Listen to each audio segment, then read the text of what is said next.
Шарингийн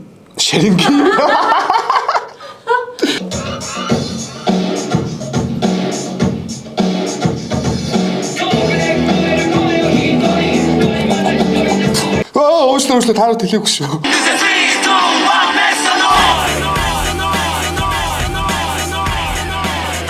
Сайн байцгаа ингээ шил бичлэгээр оолж байгаадаа баяртай байна. Өнөөдрийн бичлэгээрээ та бүхэн те Шарингийн талаар ярьж өгнө. Тэгээд энэ бичлэгтээ зориулаад бас нэм гоё Шаринганы гоё ийм бод зориулж авсан. Тэрнээс өмсөж байгаа өмсгөлөөний жоохон тайлбарлаад өнгөрчээ. Манай клубын дүү маань Чех улсын 2 дугаар лиг тоглоод мэрэгжлийн клуб хүчин болоод өмсгөлтэй тэмцээнд оролцож байгаа маа. Хөшөө олон амжилт үзүүлээрээ. За ингээ шууд яриандаа орё. За Шаринган гэж юу вэ? За ерөөдөө Шаринган гэдэг аним үздэг хүмүүс бол ер нь мэднэ. Гүүл харагддаг улаан өнгөтэй янз бүрийн хүчтэй байгаа Шарингантай хүмүүс ялагдчихгүй гэдэг. Тэгтээ бид рүү Шаринганыг үнэхээр бүр сайн нарийн детачтай мэдгүй юм билээ. Өнөөдөр ерөөдөө Шаринганыг тайлбартайгаар, баримттайгаар, таамагтайгаар ингээ тайлбарж өгнө. Хамгийн ихний хүч нь бол хуулбарлага байгаа маа. Шаринганы яг энэ хуулбарлага хүчийг бол Какаши маань бидэд үнэхээр төгс үзүүлсэн. Би ингээл 1000 жүцэг хуулбарсан Какаши байна гэдэг. Өөдөл энэ 1000 жүцэг хуулбарсан гар байна штэ гээл. Яагаад гэвэл Шарингантай тэгвэл зугтай юм ухтай гээл. Тэгтээ миний хувьд бол Шаринган маань хуулбарлах гэхээс илүү цээжлэх бас нэгтлэх гэж хэлнэ. Хүссэн ингээ рандом хүчийнхэн ингээ шууд таарс үүсдэг жоохон жүцүүнүүдийг хуулбарлана гэдэг бол биш ээ. Тэгэд бол би аавхтай Сасуке лигийн айж зүгийг одоо хуулбарсан тэр анги дээр энэ жишээ авч үзье. Манай Сасуке минь ингээд Шаринган ойлгож эхэлж яхад литээ таараад лиг гаж ирээд Шарингантай хүмүүст хоёул үзье гэл. Лиг бүр нэлэг бал болдсон шүү дээ Сасуке ч гэсэн юу болчвоо хаана байна гэл. Лиг яг нэг юм ялаа шиг ингээд бид нэг ялаа зөхөж алж чаддгүй шиг ингээд тав гэл те. Тэр тухайн моментод Сасуке ялагдхаа уусаа мэдсэн хинээ яаж ч лигийн хөдөлгөөнийг тайж зүг тээжлээд авъя гэж одоо тайж зүг өвчийг ингээд хуулбарч игдэг хэсэг гардаг. За тэгээд дараачийн ангиудаа Сасуке яг төслөгчийнхөө ингээд өсөнд нь чүү ээдэг хөрөнгүүд хамаг чакраыг сордог, Ёроштой дулдаг. Ёроштой дулж байхдаа ерөөд бол хамаг чакраыг сорволдог л дээ ингээд Сасуке бүр яг ингээд сорвуулаа бүр ингээд ёо болио өгшөө гэдэг бүр ингээд биеийн татгнаад ялгч тодорхой болсон үед ингээд Сасуке мэн эргэж хараа лигийн царайг хардаг. Бүм лигийн царайг харснараа тархинд нь Шаринган шууд ингээд холбож өгөөд лигийн нөгөө нэг өмнөх хуулбарсан хөдөлгөөнүүд нь шууд Сасукегийн толгоонд орж ирэнгуудаа биеэр нь суцаар нь дамжингуудаа лигийн хөдөлгөөнийг 100% дүүрэж хийж чаддаг болсон. Тэр төгс хурдтай хүчийг бол хуулбарч чадаагүй яг хэд хэдэн хөдөлгөөнийг хуулбардаг. Чакраг зүгээр ингээд сорч чаддаг Ёрогийн эсрэг Сасуке маань ямар ч чакра шаардлагагүй лигийн тайж зүгэн хөдөлгөөнийг хийгээд ялдаг.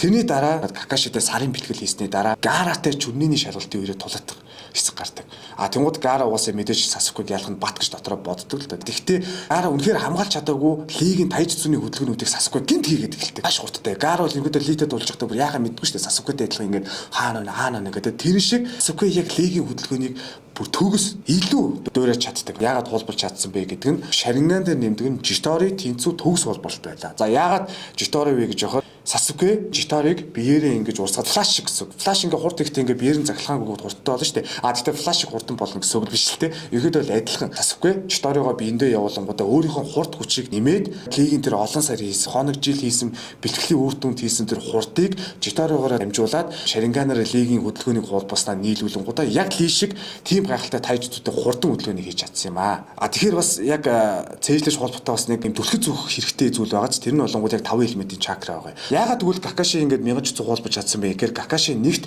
5 элементийн чакраг төгс ашиглаж чаддаг. Ус, гал, газар. Энэ хэдийг ашиглаж чаддаг болохоор Шаринганаараа өсөлтөжийнхөө нэмж зүүний гарын байрлал, чицүүгийнхэн гол учрын шууд Шаринганаар олонгуудаа хуулбарлахад Какашид хамгийн дөхөн байдаг гэсэн. Тийм учраас Какашиг ерөөдөө бол нэмж зүг хуулбарч чадсан. Хуулбарлагч нийтээ Хатаки Какаши гэж яг онцгойж хэлдэм аа.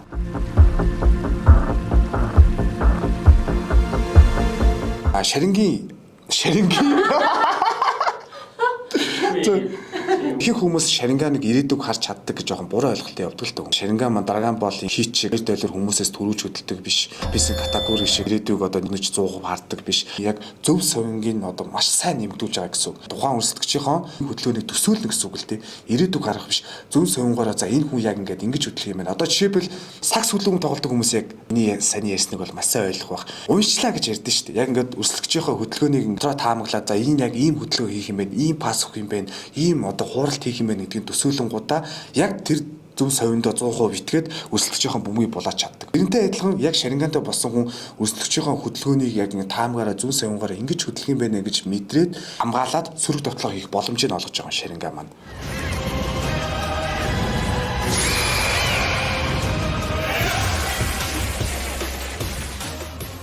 ховстож бодолд нөлөөлөх. Харингантай хүнтэй болцсон хүн бол өдрөө хаасан цагаас хойш ингээд 5 м хүч үнэрлэх, сонсох, харах бүх мэдрэхүй чинь яг шарингантай хүний иргэшээлд орно гэсэн. Чихэн чинь нэг юм шүнэл те. Ингээл тань нэг юм сүнс шиг яг бүр ингээд бодлоо чи бүр нэгт уншиж байгаа юм шиг те чамаг зөв өөрийнхөө гартаа оруулсан шиг мэдрэмж өгөө. Тийм бай энэ бол генж зүй. Өрсөлдөгчөө бүр ялахад бүр үнэхээр тус өргөдөж зүйл генж зүй юм аа. Тэнгууд энэ дээр яг маш гоё жишээ хэлтгэл дээ манай Забозо маань Какаши дотор болж байгаа. Какаши яг ингээд ирээдүг нь ингээд хараад яг ингээд Забозогийн хөдөлгөөн бүрийг дөөрэж байгаа юм шиг мэдэрч төрүүлдэг л дээ. Тэнгуудаа Забозо чи ми ирээдүг хараад байгаа юм уу яана. Тэнгууд Забозо дараа нь яг нарийн учир нь ойлгож хэлтгэл дээ Какашид. Чи бодлын минь уншаагүй ирээдүг минь хараагүй зүгээр генжцүүд оруулаад яг тийм нөхцөл байдалд оруулж байгаа юм шиг тархин маань угаасаа гэж. Тархин маань угаасаа яг энэ үеийг. Хоёр дахь бичлэг маань дуусж байна. Subscribe дараад намайг дэмжээрэй. Та бүхэнд хайртай шүү. Ингээд баярлаа.